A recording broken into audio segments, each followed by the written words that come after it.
want to share with you what you can do to go from an aha to implementation. It's the biggest gap that most people have. They have these great ahas, they have these great ideas, but getting them into implementation and action is the biggest gap that most people have.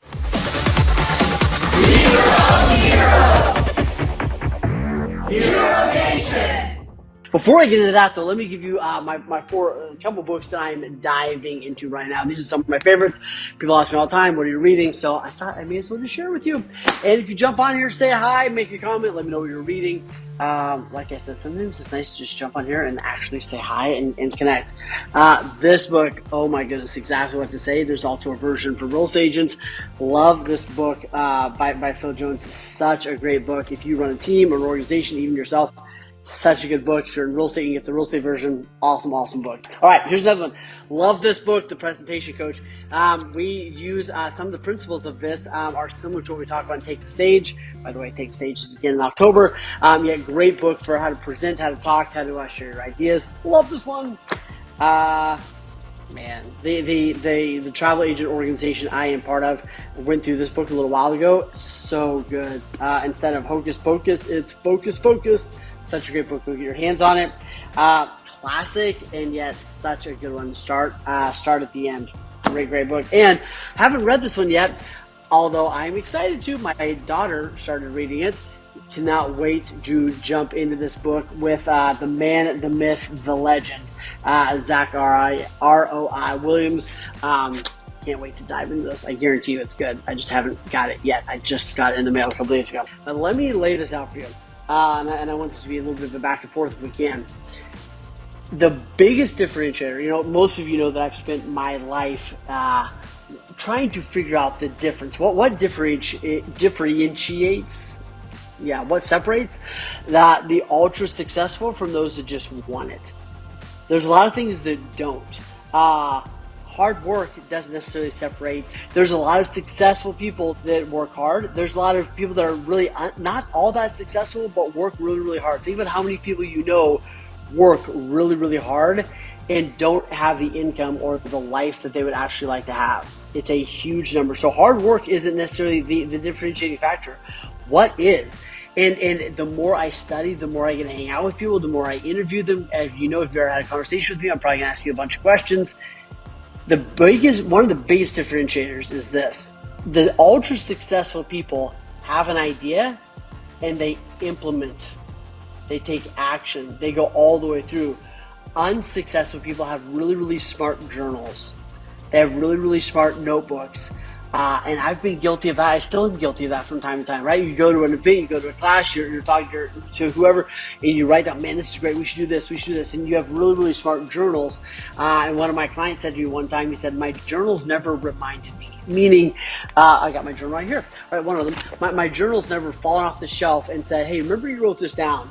It's up to me to go implement it. So for so many people, the reason why they don't implement their ideas isn't because they were bad ideas. It's because they don't actually have a plan for implementation. They don't have a strategy for implementation. So with my one-on-one clients and with our group coaching clients, which by the way, if you're not in our group coaching, like you're missing out. It's $97 a month and it's freaking fire every single week. But we went through this a couple days ago, and a couple of things we talked about were what's the process? How do I actually go from an idea to implementation? How do I consistently take these ideas and get them implemented? And let me share with you a couple of things, and then I want to hear from you. If you have a couple that work, if you have a couple of things that you share, drop those in here so I can see them. Here's a couple of things that work really well. The first thing is to recognize your intention, right? Recognize the aha, right? I want to start Facebook ads. I want to start the blog. I want our team to begin to do blank, right? What's the aha moment? Second step, this is big. Second step is, how do you evaluate the idea? How do you evaluate? How do you vet? How do you look at that and make a determination on, is that something we want to do or is it not something we want to do? Meaning, there's a lot of great ideas that we feel guilty about not implementing. Some of them we should, and some of them were probably just terrible ideas, and we probably shouldn't implement them anyway, or they weren't right for right now. One of my a quote I love from a book, The Road Less Stupid, is he says, a great idea you can't implement well is probably a bad idea, or at least a bad idea for now, right? So the first step is recognize the aha. Second step is get clear and evaluate. And we have 5 different ways that we teach people how to evaluate the idea. We have a list of questions that we talk about. How do you seek input from others, right? How do you go through the ROI? Like, I think there's 5 things you need to do to vet the idea before you take action. The next thing is, and this one is key. This one, I wish someone would have taught me this a long time ago. The third one is assess your commitment. And here's what I mean by that. Too often we're taught, like, I have a great idea. If I'm committed, I should just go figure it out, right? You got a great idea, you should just go do it, right? Make the commitment, figure out, jump off the cliff and build your wings on the way down. Now, there is some truth to that, don't get me wrong. Yet, the reality is oftentimes when you have an idea and you go, hey, it's actually a pretty good idea, you need to ask yourself this question. What is it going to cost? And not just financially, what's it going to cost to implement this idea or this thing that we want to do? I want to start a podcast, I want to write a book, whatever it is. And am I willing to pay the price? So here's the cost. It's going to take me 2 hours a week. It's going to take me 10 hours to ramp this up. It's going to take me having these tough conversations. I'm going to have to learn this skill. Whatever it is, what's the cost? And then actually ask yourself, am I willing and able to pay the price? If I can't fit it into my schedule, something's got to change, or I've got to say no. What is it going to cost, and am I willing and able to pay that price? And if you're not, it's a hard stop, right? And let's figure something else out, right? Okay, here's the next one. What do I need to leverage, right? What is the changes I want to make? What are the tools and the strategies we're going to actually use? Yesterday we talked about how do I make it stick? What's my sticky plan? How often and I deal with some of the big clients I work with. They've got 100 employees, and they deliver an idea, or they go, hey, we're now doing blank. How do we get it to stick? There's a lot of things that, especially if you're in a big organization, you're rolling out a lot of different things. What's the sticky factor? How do you get it to stick with your employees and with your team? And we talk about building out an 8-week sticky plan. What's the plan that you're going to implement? It comes with having some fun, accountability, getting their emotional buy-in. What are the things you've got to do, and how do I temper those over 8 weeks to make the idea or the new thing we're doing actually stick?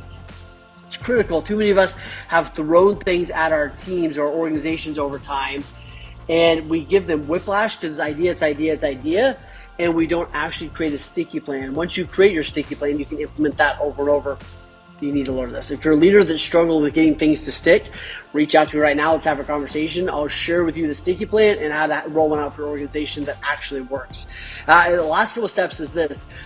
Get some accountability. Get some leverage on yourself, meaning a lot of my clients succeed so fast because we have a certain measure of accountability. Now, accountability doesn't mean that I'm beating them up.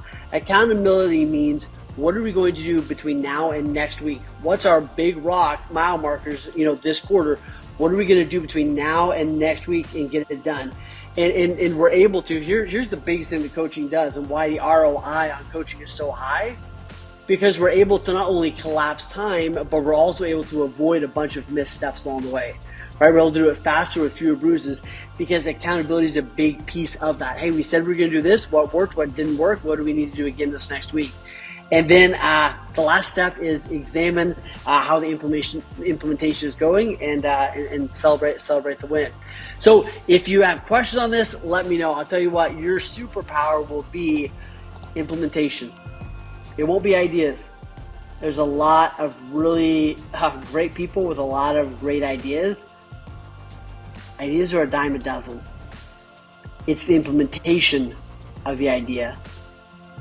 That's where the wealth's at. That's where the business building is at. That's where the future is your great future is really at. So if you want to learn this in detail and get all the steps to it, reach out to me. Let's have a conversation. Right now, I'm taking on I've got 2 spots for coaching clients, and there are other coaches have several spots. One of the dumbest things, let me say this, one of the dumbest things that we were taught in school is that in order to succeed, you needed to do it on your own. In order to pass the test, you had to do it on your own. In order to pass the grade, you had to do it on your own. The reality is, as a business owner, it's insane to do it on your own. And it's insane because it's too expensive, it takes too long, it's too tough. You deserve to be working with a phenomenal coach that's going to help you collapse time, do it faster, avoid a bunch of missteps, and really be able to maximize you. A coach isn't about changing you necessarily. A coach is about helping you tap into the best version of you, but you need three things to be able to do it. I believe there's three things you've got to have to be able to tap into the best version of you, right? It's mindset, it's skill set, and tool set, right? We got to get your head right. Right, the mindset is critical. What are the blocks? What are the blind spots? What are those things? Right. So first off, it's mindset. Right. Then it's tool set and skill set. And the reason there's a difference between skill set and tool set is you may have a skill saw, but do you know how to use it? You may have the questions, but do you know how to use them? Right? You might have a tool but not have the skill. You might have a skill and not have the tool. Right? So it's the bringing together of those three that's so powerful. Then you add on to that accountability and community, and you realize why our clients are winning at such a high level. All right, my friends, lean in, be your own hero, get after it, enjoy your day. Let me know your thoughts. Let me know what you're reading right now. I'd love to know. Let's have a conversation. Go get it, my friends.